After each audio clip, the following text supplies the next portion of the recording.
বছর পূর্তির মুখে Russia Ukraine যুদ্ধ থামার ইঙ্গিত মিলেছে সোমবার। রুশ প্রেসিডেন্ট ভ্লাদিমির পুতিনের সরকার তা মেনেও নিল।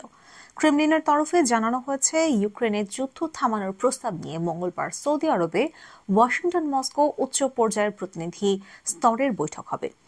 এই আবহে ইউক্রেনের বিদেশ মন্ত্রক জানিয়েছে, বুধবার সৌদি আরবে যাচ্ছেন সে দেশের প্রেসিডেন্ট ভলোদিমির জেলেনস্কি।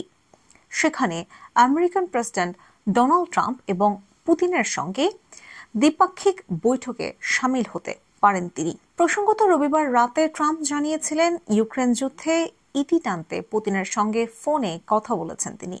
শান্তি প্রতিষ্ঠার ক্ষেত্রে পুতিনের মনোভাব ইতিবাচক বলেও দাবি করেছিলেন ট্রাম্প। রুশ প্রেসিডেন্টের সঙ্গে তার মুখোমুখি বৈঠক হবে বলেও জানিয়েছিলেন ট্রাম্প। এরপরই সোমবার ক্রেমলিনের তরফে ওই বিবৃতি দেওয়া হয়। জেলেনস্কি এবং আমেরিকার বিদেশ সচিব মার্কো রুবিও দুজনেই বর্তমানে সংযুক্ত আরব আমিরশাহিতে রয়েছেন।